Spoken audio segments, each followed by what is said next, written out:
Pemerintah resmi memperpanjang PPKM hingga tanggal 6 September 2021 khusus wilayah luar Jawa dan Bali. Berdasarkan instruksi Mendagri nomor 27 tahun 2021, Kalimantan Barat masuk dalam kategori PPKM level 3. Kepala Dinas Kesehatan Provinsi Kalimantan Barat, Harrison, mengatakan bahwa keluarnya penilaian tersebut atas penilaian yang telah dilakukan dari minggu lalu. Detail informasinya akan disampaikan langsung oleh rekan wartawan Tribun Pontianak, Anggita Putri yang kini sudah bergabung bersama kami. Halo Anggita. Halo. Anggita, bisa Anda informasikan bagaimana suasana telah diperpanjangnya PPKM level 3 kali ini di Kalimantan Barat?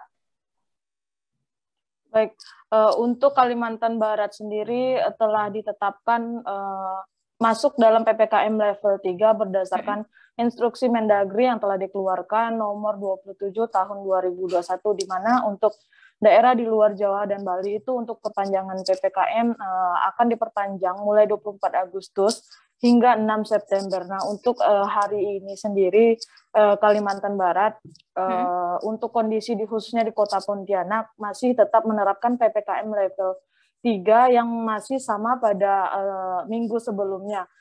Sedangkan untuk evaluasi yang telah dilakukan bahwa memang dengan telah diterapkannya aturan-aturan yang diberlakukan oleh Pemda, khususnya seperti di Kota Pontianak itu dianggap mampu untuk menekan kasus konfirmasi di Kota Pontianak. Begitu juga daerah-daerah di Kalimantan Barat yang memang sejauh ini juga masuk pada PPKM level 3.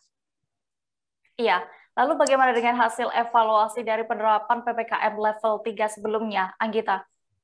Ya, berdasarkan evaluasi yang disampaikan oleh Kepala Dinas Kesehatan Provinsi Kalimantan Barat, Harrison, mengatakan bahwa memang untuk penerapan PPKM level 3 sebelumnya sudah dianggap lumayan efektif untuk menekan kasus konfirmasi COVID-19. Tidak hanya di Kota Pontianak, melainkan seluruh wilayah di Kalimantan Barat yang memang telah bebas dari PPKM level 4, di mana untuk saat ini, untuk dari segi indikator dalam penerapan PPKM level 3 sendiri, untuk kasus konfirmasi itu tercatat bahwa dari 43 per 87 kasus konfirmasi per 100.000 penduduk per minggu. Sedangkan untuk kasus rawat inap di rumah sakit sekalbar itu mencapai 10,42%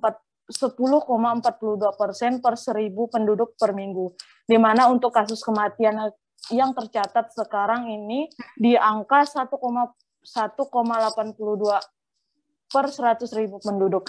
Nah, sedangkan untuk kasus testing dan tracing sendiri, untuk testing masih dianggap terbatas di angka 21,72%, di mana untuk tracing sendiri masih di angka 3,03%, di mana dalam satu kasus konfirmasi itu hanya dilakukan tracing terhadap 3 orang, sedangkan untuk efektifnya itu biasanya untuk satu kasus konfirmasi dilakukan tracing terhadap 14 orang yang ada di sekitar kasus konfirmasi tersebut. Oke, Anggita, lalu apa saja langkah ke depan yang akan dilakukan Pemprov Kalbar? Dari pemerintah Provinsi Kalimantan sendiri, khususnya dari Kepala Dinas Kesehatan, Harrison mengatakan bahwa ia menegaskan untuk masyarakat agar tetap prokes dalam menjalankan kedisiplinan seperti menggunakan masker 2 lapis dan juga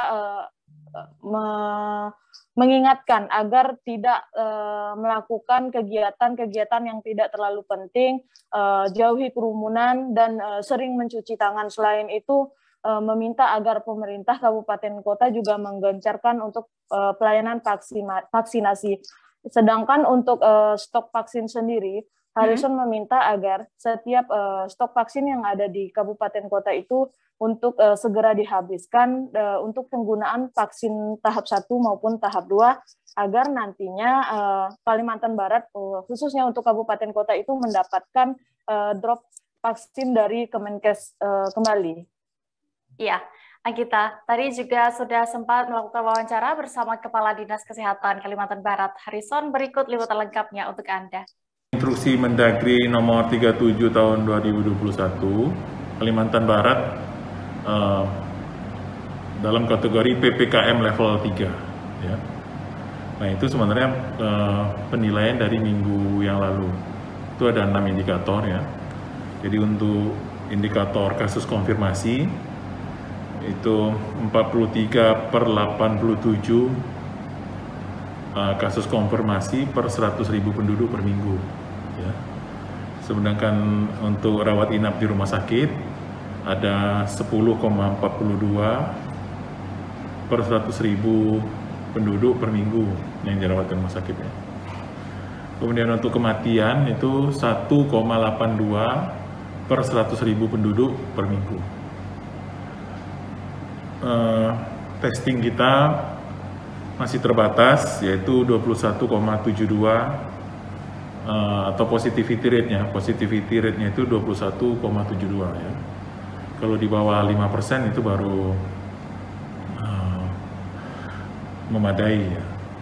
Kemudian untuk tracing kita 3,03,